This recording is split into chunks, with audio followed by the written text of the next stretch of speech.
एक दिन ब्राह्मण ने कहीं से सुना कि जिसके घर में संतान नहीं होते उनकी गति नहीं होती, पुत्र होना चाहिए। पुण्य नाम नरक से तारने वाला होता है पुत्र। आत्मदेव ब्राह्मण को बड़ी पीड़ा हुई और आज अपने प्राण को त्यागने के लिए घनघोर जंगल में पहुंच गए। सिर पटक पटक करके रो रहे थे आत्मदेव ब्राह्मण, लेकिन उसी समय नारायण की कृपा से एक महात्मा जी पहुंच गए जंगल में। जैसे महात्मा जी पहुंचे तुरंत आत्मदेव ब्राह्मण जो है उस महात्मा के चरण को पकड़ लेते हैं। सज्जनों बोलिए वृंदावन बिहारी लाल की। सच बताएं, भागवत की कथा आप एक बार सुन लो, 10 बार सुन लो, 100 बार सुन लीजिएगा, भगवान का दर्शन होने वाला नहीं है कि कोनो कर रहे हो दर्शन, कोनो दिखे भगवान नहीं दिखने वाले। क्यों?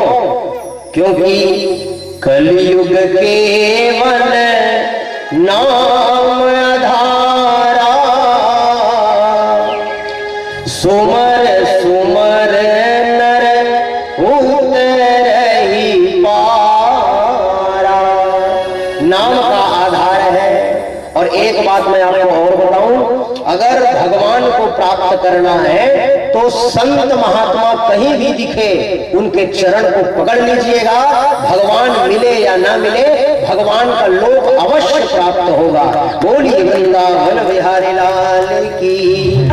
बिल्कुल आपके गांव में अगर कोई संत महात्मा पहुंचे तो उनको बुला करके सम्मान करिएगा। और कैसा सम्मान? हमारे घर में सगा सोदर आते हैं इसलिए सम्मान नहीं, तो कैसा? देव सा व्यवहार होना चाहिए, देवता के समान। संत का सम्मान होना चाहिए। आत्मदेव ब्राह्मण ने संत के चरण को पकड़ लिया, जोर जोर से रोने। महाराज हड़बड़ा गए, कहा बेटा कावर मत फंस रहे। कहे प्रभु भगवान ने सब कुछ दिया मुझे, लेकिन मेरे जीवन में संतान नहीं है प्रभु, इसलिए मैं मरना चाहता हूं।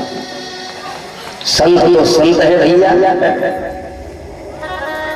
तुरंत आज अपने थैली से एक फल निकालते हैं, उस आत्मदेव ब्राह्मण को देते हैं। कहीं महाराज जाओ और जाकर के अपने पत्नी को ये फल खिला देना, तुम्हारी पत्नी गर्भ धारण कर लेगी, तुम्हारे घर में संतान का सुख प्राप्त हो जाएगा।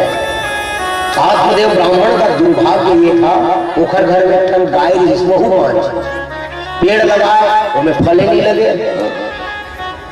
तुरंत फल को लेकर के आत्मदेव ब्राह्मण भागते भागते आए और आकर के अपने पत्नी को देते हैं। देवी संत का प्रसाद है, तुम ग्रहण कर लो। धुंधली देवी दुष्ट नारी थी, तुरंत महाराज के बुद्धि घुमा दी। कहते महाराज महात्मा का प्रसाद है, चीनी खावेला, काली बिहनिया बढ़िया उठ करके स्नान ध्यान करके पूजा पाठ करके खाऊं इसी चीज। महाराज जब ने कहा था भाई भाई। दूसरा दिन महाराज चले गए थे पूजा पाठ में, और धुंधली के बहिनी उनकर पड़ोस में रहा, बोला बुला और कहते बहिनी वेद वो तो भाटो फल लाने हैं और खावे तो हम गर्भवती हो जाए। कहा थे बोले गर्भवती नहीं होना है कावर। अरे मैं सुने हो, मैं देखे हो, गर्भ धारण करने से चेहरे का रंग रूप बिगड़ जाता है। बता ये खल्ले बड़े दुर्भाग्य का है। गर्भवती होकर के मैं पलंग में सोई रहूंगी, चोर आएंगे सारे सामान चोरी करके ले जाएंगे, कुछ नहीं बचेगा। इसने कौन सोचेगा? ये मां बनना ये ईश्वर का सबसे बड़ी कृपा बताई गई है सज्जनों। और आज धुंधली देवी देख ले, वो फल नहीं खा पाता है, जिसने वो वैसने ओखर बहिनी। वो कहते एक काम करना दीदी, फल कोठा फेंक देगी, गाल खवा दे, महाराज थोड़े जाना था। और मैं अभी गर्भवती हूँ, जब वो गर्भ से लेकर पैदा हुई मैं लान करके तोड़ दे दूंगी। और महाराज कुछ बता दो खा दे होगी। और पेट में कपड़ा लपेट दे तो नहीं जाने महाराज है जा महाराज को दिखाना है। बहनी कभी बने कहा था किसी की बड़ी दीदी है धुंधली है। महाराज चले गए। जब आए तो धुंधली देवी से पूछने लगे देवी तुमने प्रसाद खा लिया? धुंधली कहती हाँ महाराज पूजा पाठ करके खा लो। और कहाँ फेंके वो प्रसाद में? कोठा में। जी है एक जन गाय बंधारी में गौ माता उस प्रसाद को खा लेती।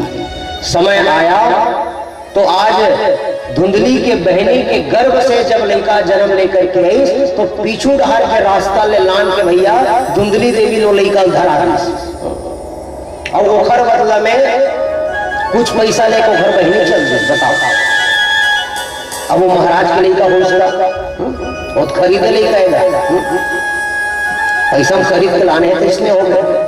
महाराज जब घर में आते हैं पूजा पाठ करके कहीं से तो घर में लड़का के रोए की आवाज आने लग गया। महाराज साइकिल पटक दी और झूमने लग गए नाचने लग गए मैं पिता बन गया मैं पिता बन गया मैं पिता बन गया। जय हो प्रभु। पूरे गांव भर के लोग आने लगे और महाराज को बधाई हो बधाई हो बधाई हो बार बार बधाई दे रहे हैं। जैसे तैसे सब काम निपट छठी वठी हो। 3 महीना बीती भैया और जेल फल गौ माता खा रहे हैं। ओखर गर्भ से एक सुंदर बालक जन्म लेकर के आया और कैसे ही जानते हो कान जो है गाय के समान रही से गाय के गर्भ से नहीं का हो है। देखना कान है गाय के समान और शरीर जो है मनुष्य के समान था। इसीलिए सारे लोग मिलकर के उन्हें गोकर्ण जी महाराज कहने लग जाते हैं। बोलिए गोकर्ण जी महाराज। ये संत के प्रसाद का महिमा है सज्जनों।